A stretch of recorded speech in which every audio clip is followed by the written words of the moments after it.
G'day! Today we are going to be testing out the medieval style of firearm that was known as a handgun, hand cannon, pistol. You might recognize it from Kingdom Come Deliverance 2. Whatever Kingdom Come Deliverance 2 is actually what inspired me to build this. This was all handmade, none of it was bought.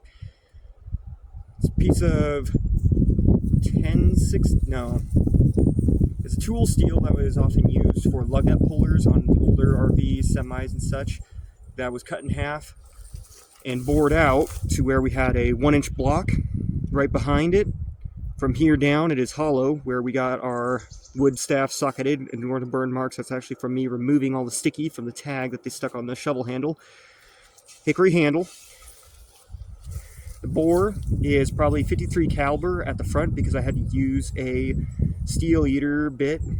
What it does is it kind of reams out a hole, making it bigger as it goes deeper. On the very end, it is 50 cal. I burnt through a lot of bits drilling through this thing, so on the next one, I am definitely going to go a different route other than boring it out. It was a lot more expensive this way than it would have been to just buy one online.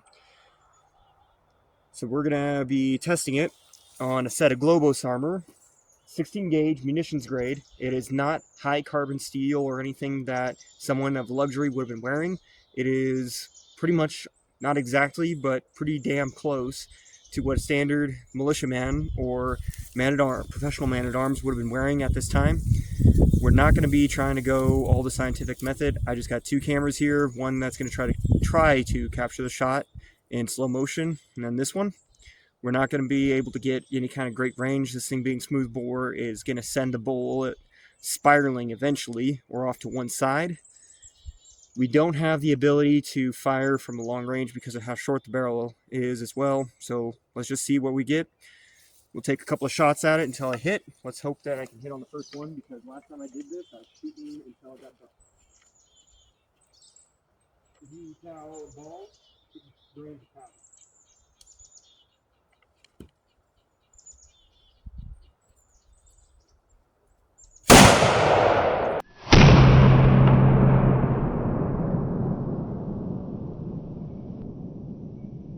Total miss. So we're going to take a second shot. We got reloaded, ready to fire a second time. Let's see what happens. We're probably getting a little closer this time.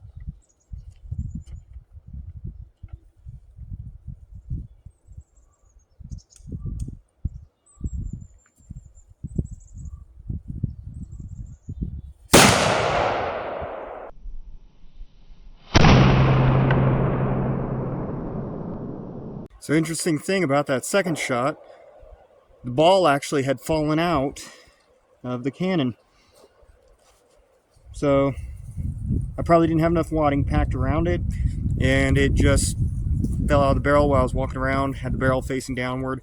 Knowing that's not supposed to happen. So on this third shot, what I did was I did a double packing of wadding, one behind, one in front. So let's see if that's enough to keep the ball from falling out on this third shot, and if we can hit it. That's going to change up how I'm firing. Something more similar to what I saw them do. Create teams and hold it over the shoulder. So let's try to do this.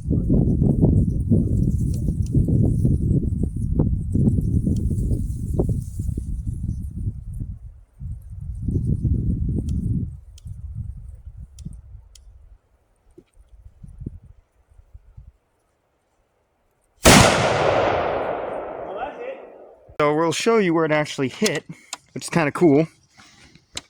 Hit the guy square in the face. We got the slow motion camera working again. Battery had died on me, of course, right at the worst timing. We weren't able to capture the actual hit with it. So we're going to try again. Hopefully we can get a body shot. The strike square in the nose, it makes sense why it dented in, because that was probably the hardest area to be striking, because there's actually a few weld points going down, at least ways where the chin section is in the front. You got a total wedge, so when that lead hits it, essentially what's going to happen is the steel will basically start cutting the lead. Dents it in, yep, but at that point, the steel has completely distributed any power behind that lead. So let's see if we can get a body shot this time. 50 grains of powder, 50 caliber. We're going to be shooting over shoulder again, similar to Medieval Manuscript Show for a two-man team. I don't have a second man, but the fuse on this burned slow enough to be able to still aim and do that. So let's see what we can come up with.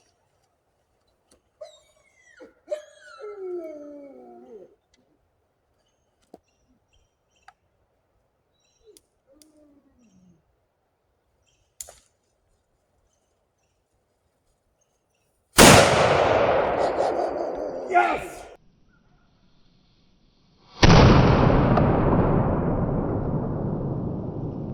We just missed the body. It went right through the shoulder. We're reloaded once more. Let's hope we can get a body shot. I'll even be happy if it hits the gorget of the bever. So let's see what we can get.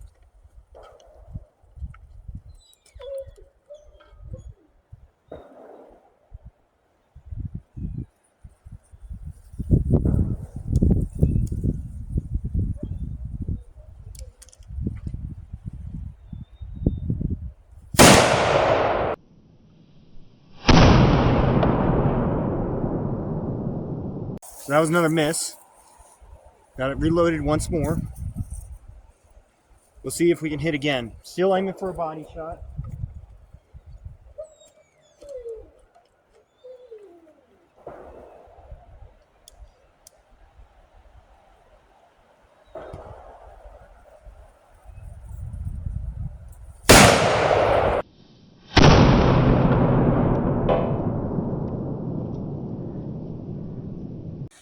Right on the bever collar.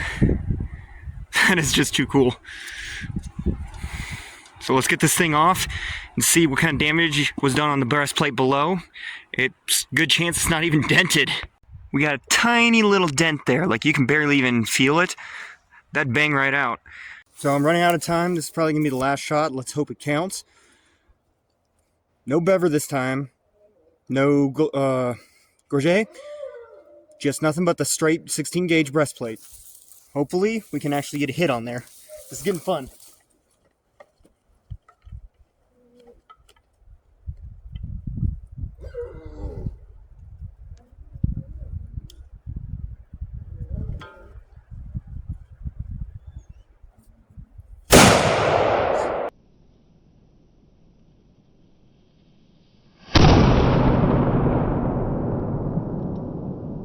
So rain, I felt a few drops on my hands earlier. I know it's coming. It's gonna have to be the last shot. And if it is, I'm praying for a hit.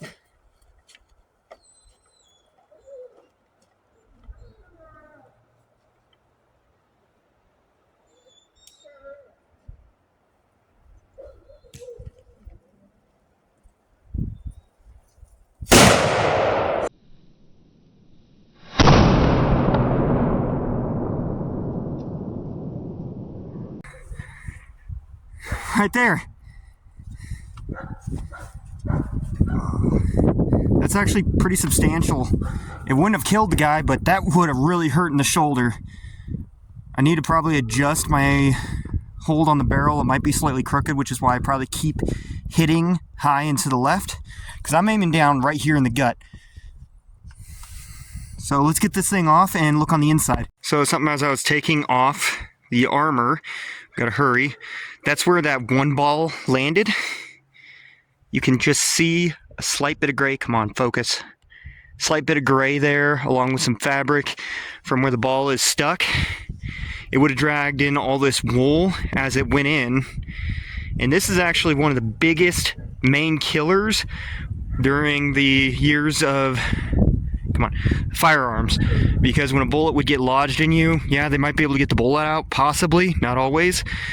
It'd take all this wool, this cotton fabric, linen, anything that you were wearing, suck it right into the wound with it. That'd start rotting, and what do you know? You got gangrene. This is what caused a lot of guys to lose limbs and a lot of deaths.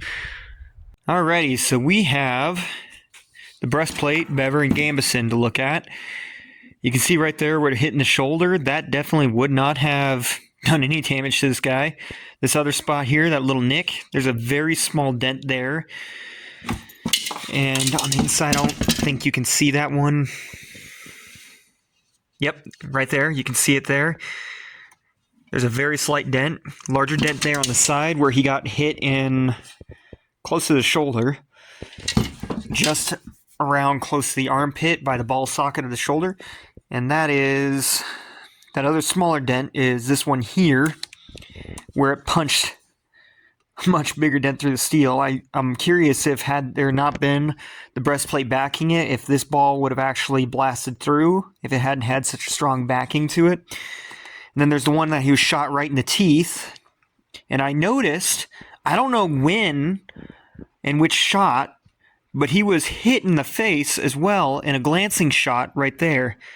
That was a ricochet off the face, and I don't know if I have the video for that, so I'm going to have to see if I got the video still and if the slow motion camera picked it up. But this guy got hit actually 4 times in the armor and twice in the gambeson. And the gambeson shots were the funnest ones because you were actually seeing some pretty severe damage. He got blasted through the top of the shoulder here, so that would have chipped bone and come out the other side. There's possible flakes of fabric that would have been left in the wound that could have made it fester and eventually possibly kill him if you had a bad surgeon. You got this other one here that got stuck in the 2x3. And this one would have probably left a lot of that batting stuck in him. So he would have had a festering wound with that, unless he had a good surgeon that could clean it out well. And I even noticed a little burn mark. Looks almost like a little light brown coffee stain right there. And that's likely from the powder burn off, so that would have been a hot shot. I am fully surprised that not one of the shots even penetrated the armor. Maybe we'll do another video series in a later date of how many grains of powder it takes to punch through the armor. But as is, this was really surprising results for ammunition grade body armor. Later, I'll probably be doing some repairs on it, so I'll do a little video for that as well, so you can see what it takes to repair the dents in armor, which is very simple. It is not a hard process, especially with mild steel. You don't have to worry about cracking or warping in the metal. It just pounds right out. So that's the end. That's the end of Medieval Matchlock from Kingdom Come Deliverance 2. We'll see what we got in the future for this. I feel like this was a really fun project to build, so I think I want to do a few more. Who knows? Nothing might come of it, something might come of it. We'll see. Anyways, see you next time. Take care.